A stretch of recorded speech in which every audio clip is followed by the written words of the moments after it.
Do you guys know what I did to get in here? I taped Larry Lester's buns together. That was you? Yeah, you know? Yeah, I know. Well, you know how hairy he is, right? Well, when they pulled the tape off, most of his hair came off and some skin, too. Oh, my God. And the bizarre thing is that I did it for my old man. I tortured this poor kid because I wanted him to think that I was cool. He's always going off about, you know, when he was in school, all the wild things he used to do. And I got the feeling that he was disappointed that I never cut loose on anyone, right? So I'm sitting in the locker room, and I'm taping up my knee, and Larry's undressing a couple lockers down from me. And he's kind of skinny, weak. And I started thinking about my father and his attitudes about weakness. And the next thing I knew, I jumped on top of him and started wailing on him.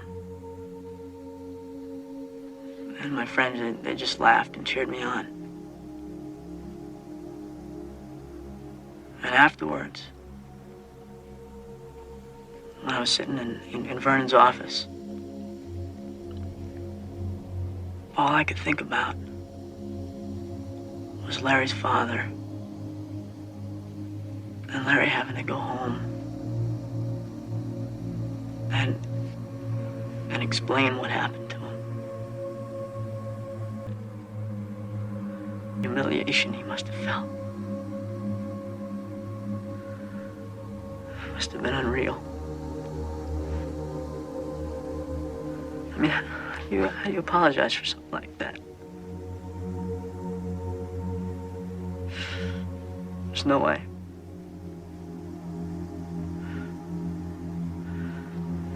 It's all because of me and my old man. I hate him. He's like this mindless machine that I can't even relate to anymore. Andrew, you've got to be number one. I won't tolerate any losers in this family. Win! Win! Win! You know, sometimes I wish my knee would give and I wouldn't be able to wrestle anymore. And he could forget all about me.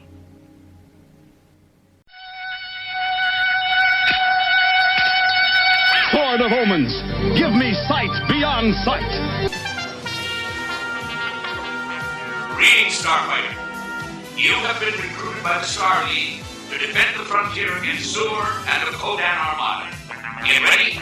Prepare for blast-off. Hey, Doc, we better back up. We don't have enough road to get up to 88. Roads? Where we're going, we don't need roads. Remember, no matter where you go, there you are. This is 80's Reboot Overdrive podcast. We were dancing just like Swayze when Jennifer Grey had a nose. Oh, how I miss the 80s, but I'm too young to really know. Too young to know. Oh, my God. That is, like, so dated. This is 80's Reboot Overdrive, and I am Dave. Online, I have got 80's Music Girl, Rose. Hello. Hello, love. Hello. And then we got 80's Auto Reverse, Scott. Hi, everybody. Good to be back again. It is so good to be here with these two, and what our listeners don't know is that when we originally started doing this saga, which is our 80s Icon series for the Breakfast Club, I had this harebrained idea that said, you know what, we're going to sit and do a 3-hour marathon, and we're going to talk through every one of the stars of the Breakfast Club. And what happened was, for the first hour that we got together, we had technical difficulties.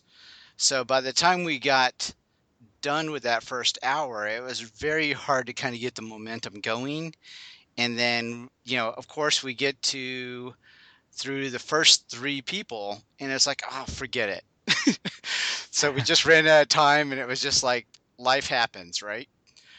So we're back again. We're now tackling the 4th person in the Breakfast Club of the 80s Icon series, and this is Mr. Emilio Estevez. What we normally do is we start off with the filmography of the 80s icon that we're talking about. So what we're going to do is we're going to start with that. In 1980, he was in a TV short called 17 Going on Nowhere. 1980 to 81, he was in a TV series called Insight. 1982, another TV series called Making the Grade. A TV movie in 1982 called In the Custody of Strangers. 1982, Tex. 1982, TV movie To Climb a Mountain. 1983, The Outsiders. 1983, Nightmares. 1984, Repo Man. In 85, he got even more incredibly busy. Breakfast Club, St. Elmo's Fire. That Was Then, This Is Now. 1986, he did the Stephen King Maximum Overdrive. 1986, Wisdom. 1987, Stakeout. 1988, Young Guns. 1989, TV movie called Nightbreaker.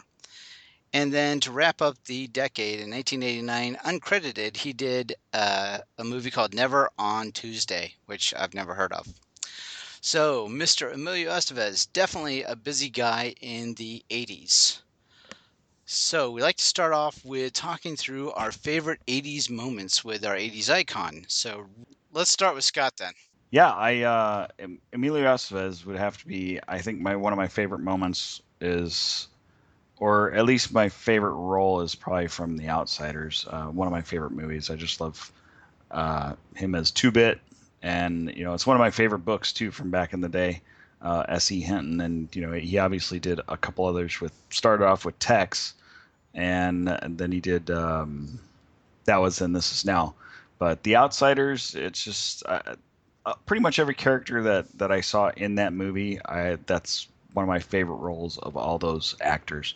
So he kind of stands out to me in The Outsiders. Breakfast Club is obviously going to be a big draw for a lot of us, as Andrew, and the athlete, or the what he was just the athlete. That's all they called him. So anyway, that's like my favorite part of it.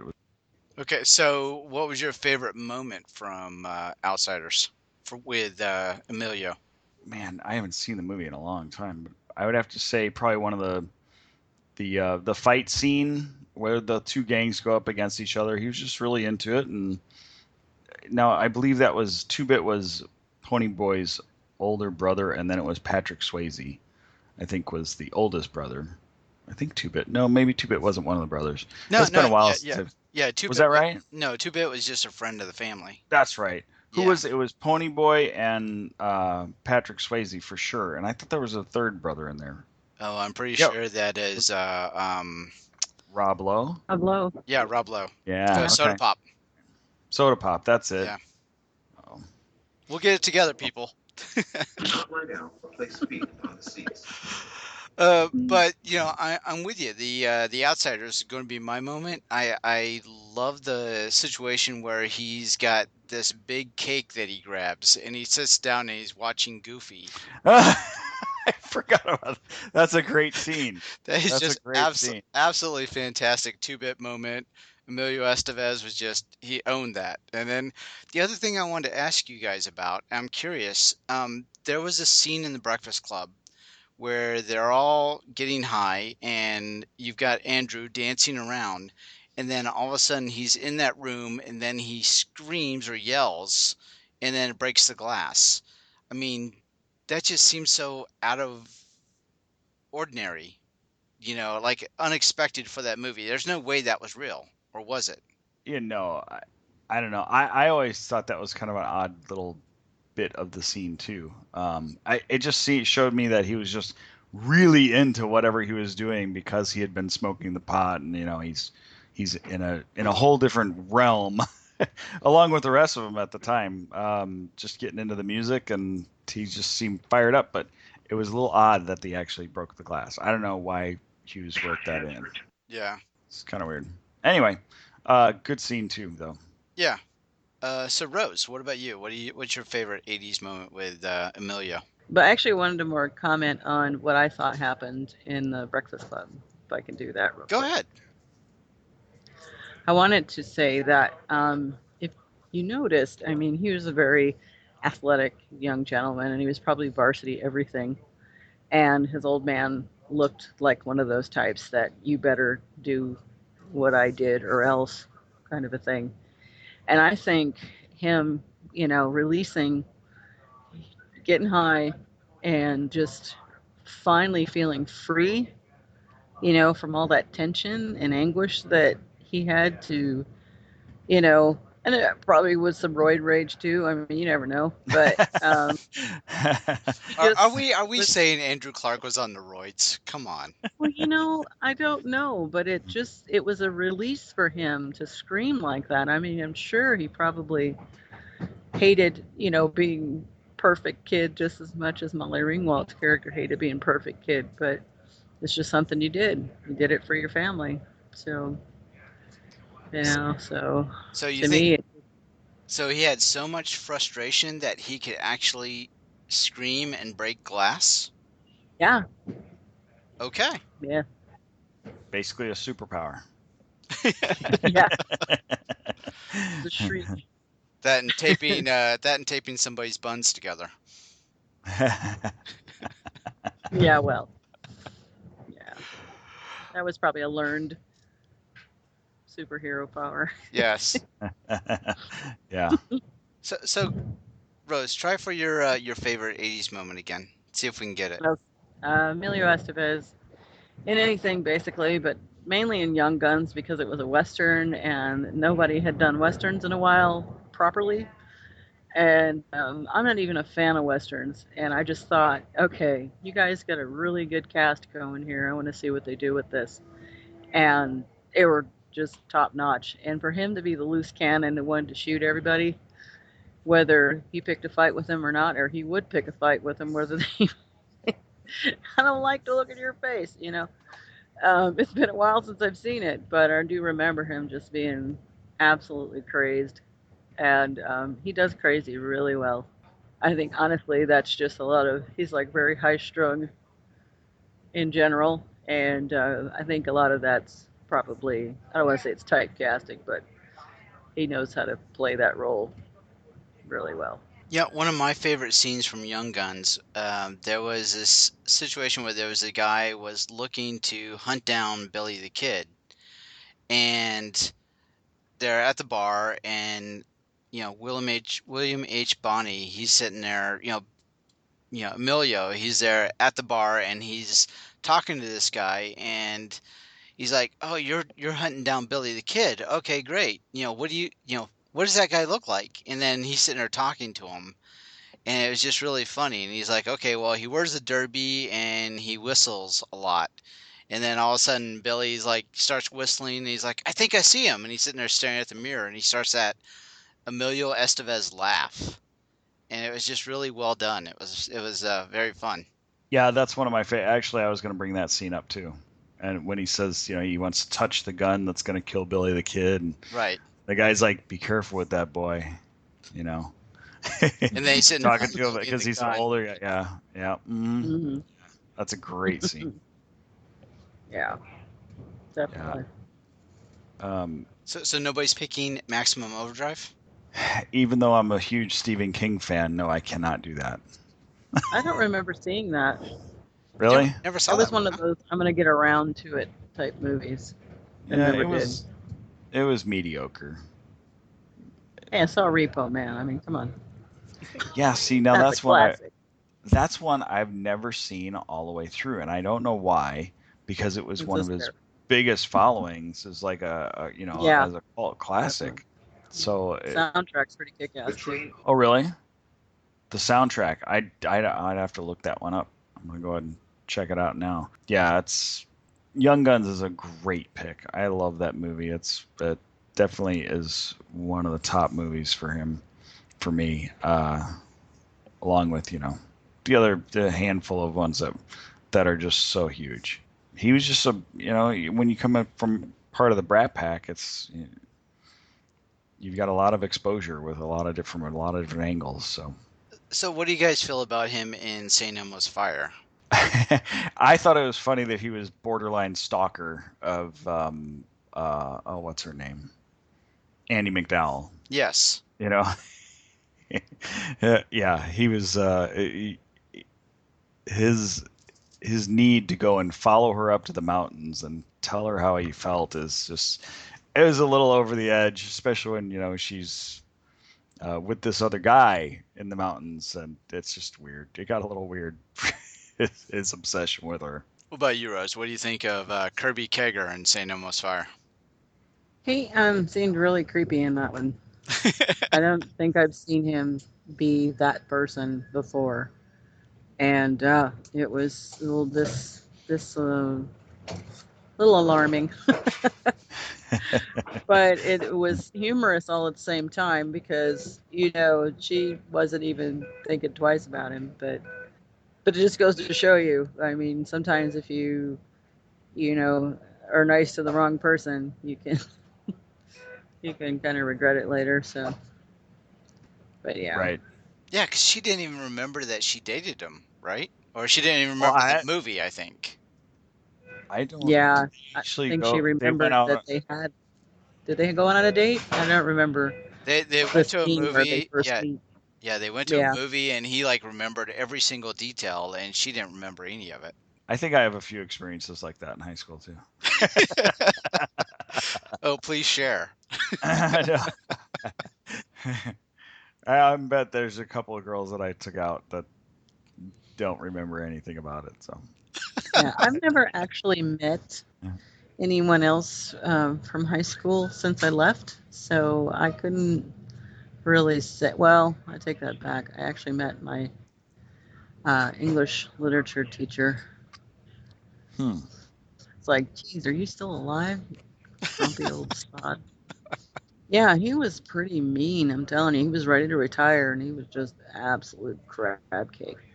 And then, of all places, where I'm working, mind you, here he is, sitting in a recliner at the Goodwill, reading a newspaper. And I was like, didn't you used to be my English literature teacher? Did I? Was I? Aren't you sure? I'm like, my God, you haven't changed a bit. You got to be at least 100. And I'm like, so you live here now? And he goes, yeah. I'm like, okay, it was nice seeing you. And he goes, wait a minute. What was your name again? I was like, I didn't want to go that far. Jeez. Creepy. Yeah. It's like, Rose, oh, yeah, you look familiar. You haven't changed a bit. Oh, well, have a nice day. And I was like, okay, you too. Yeah, goodbye. Yikes. Yeah. So none of the actual students that I attended high school with I ran into. So I guess I got lucky not having that awkward experience like, oh, we used to date in high school. Really? What's your name? So I guess back to Emilio. Obviously, the Sporto in Breakfast Club. Do either of you two relate to his character? Not one bit. In Breakfast Club? Yes. Oh, hell no. Yeah, me either. Yeah. I was not an athlete.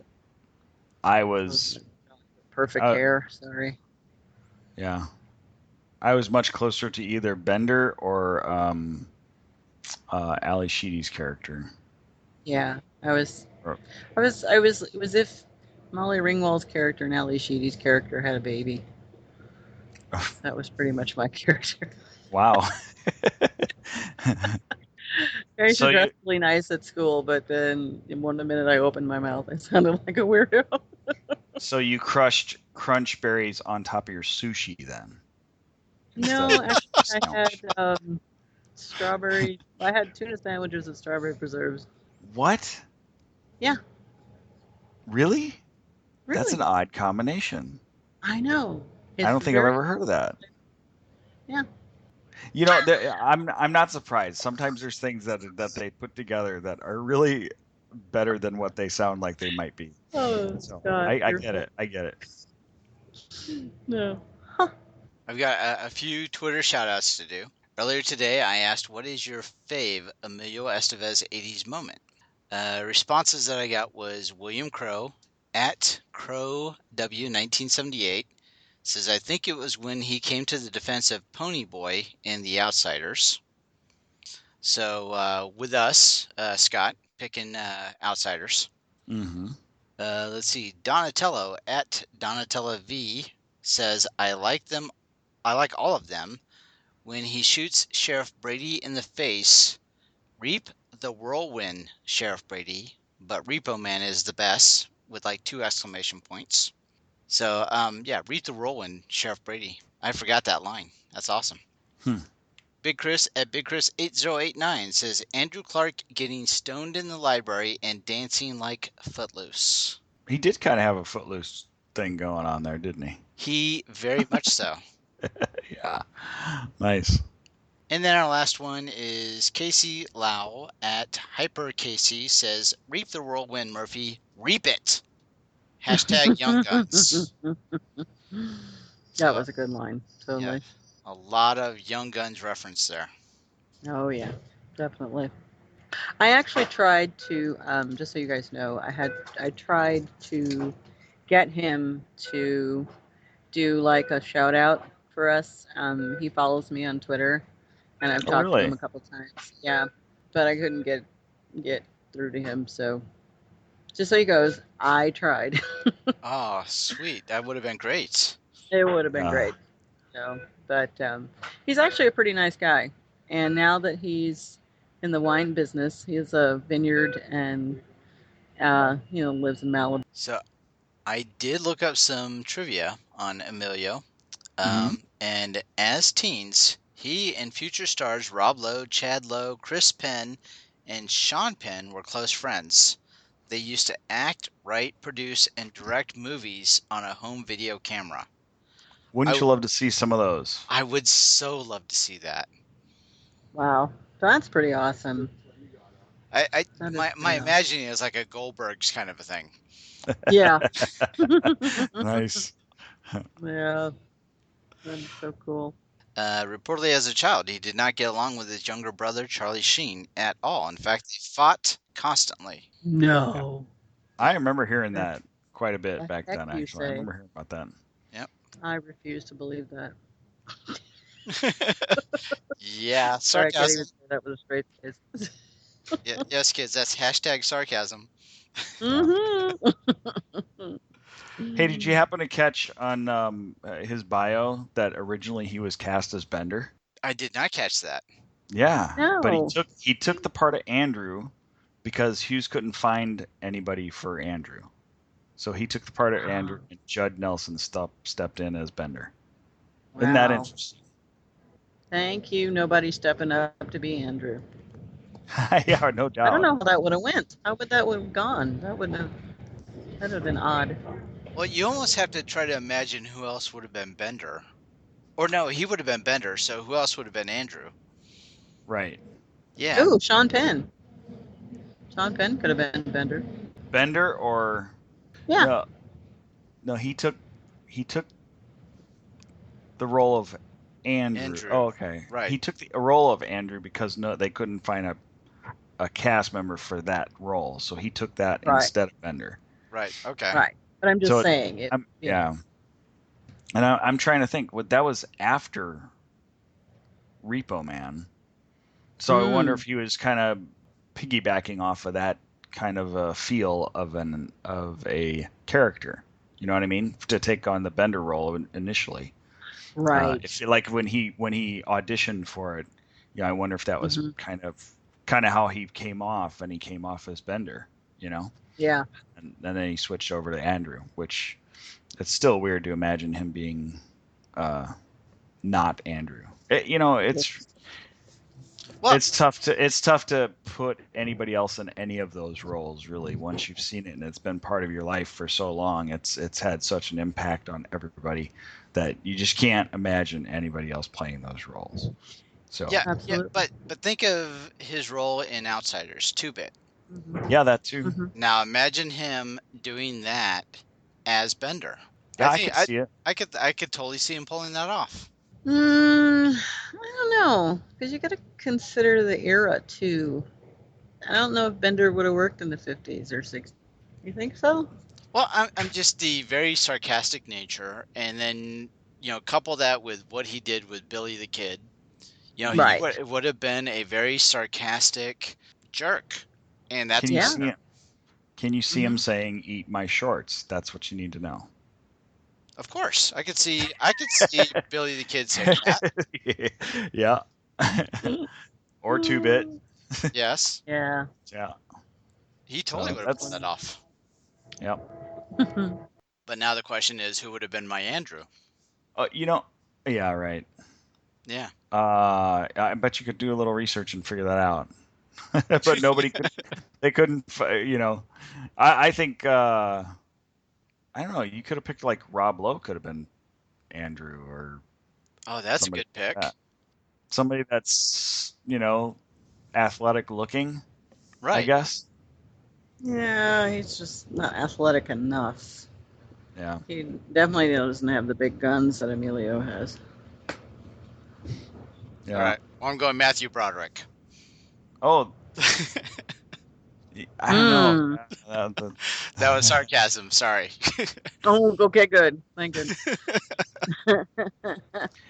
There's a couple movies that I wanted to throw out. I don't know if you were going to get to this, Dave, or not, but maybe I'm jumping ahead of you. No, please go ahead. If you've got other movies or a couple movies that I want to recognize as two really good movies that didn't really get as much recognition, and that was Wisdom with Demi Moore. Right. Where they were kind of like they were robbing banks and stuff, and I just remember this one scene where they're sitting in a car and they're eating tofuti, and they were raving about tofuti, and I'm like, what the heck is tofuti? And it's like frozen yogurt tofu type of yogurt. It was like an ice cream tofu. You missed that? I did. I didn't see that movie. Oh yeah, it was not bad. I mean, it took place out in like kind of like the farm region, and the banks were taking advantage of people, and they went in and they decided to change things around. So it was good. It was a good movie. I liked it. And then something that we didn't talk about was Stakeout with Richard Dreyfuss. That's Stakeout, Rosie O'Donnell. Great movie. God. Oh wow, that's like early Rosie, right? Really early. Yeah. Well, now hold on. Wasn't Rosie in Stakeout 2? Oh yeah, you're right. It was. I thought she was in Stakeout like briefly, and then they brought her back to be his partner. No? Am I? I don't know. I'd have to check the. I'm looking at IMDb. I don't see her in the first one. So you guys are going past the decade. We don't do that here. What? Stakeout? Stakeout 2. Oh, Stakeout 2. No, I'm saying Stakeout. I say Stakeout. That was great. I thought him and Richard Dreyfuss really played well off each other. Although I had a hard time believing that he was that old enough to be like a detective with the mustache, the cheesy mustache that he had in that one. Yeah, he just didn't pull off a mustache like I don't know who. Well, like Richard Dreyfuss. Dreyfuss always had like just a mustache, and he, or if we go with a little Magnum PI. There you go, Tom Selleck. Yeah. The ultimate mustache, either him or what was the guy? He was in Hooper, and drawing a blank on that. I can't believe that. You're talking about Burt Reynolds. Yeah, Burt Reynolds. Thank you. You drew a blank on Burt? I did. Yes. Smokey and the God. Bandit. I know. You're banned from the show, man. After the technical difficulties that I've experienced in the last couple months, I'm ready for a little break. All these recording problems that I've had. Anyway, and we move on. Yeah, so I just wanted to throw those couple of movies out there and just, recognize them. Wisdom and Stakeout. Awesome flicks. Well, I had to throw out the Maximum Overdrive, so it's only fair that you did that. Okay. Now, you never really said whether you thought Maximum Overdrive was a good movie or not. I didn't hate it. Let's put it that way. But it's like, in modern day terms, let's put it as a comparison to Batman versus Superman. The movie was okay. It wasn't bad. It wasn't great. Okay. So that's where my head is at with Maximum Overdrive. I don't dislike it, but I don't hate it either. Yeah, I think I had a hard time with a lot of the adaptations of Stephen King movies because I read the books previously before any of the movies came out. And once you have an image in your head of what you think a book should look like, the train is approaching. It's hard to, when they change it so drastically. Well, it wasn't too drastic. Not like this most recent one that they did, 11/22/63, that series. That's a whole nother topic, but anyway. So anyway, but that's but the thing is, I understand it was, Stephen King's directorial debut, or taking on the helm of doing that. Just, I guess, probably just unfortunately poorly executed.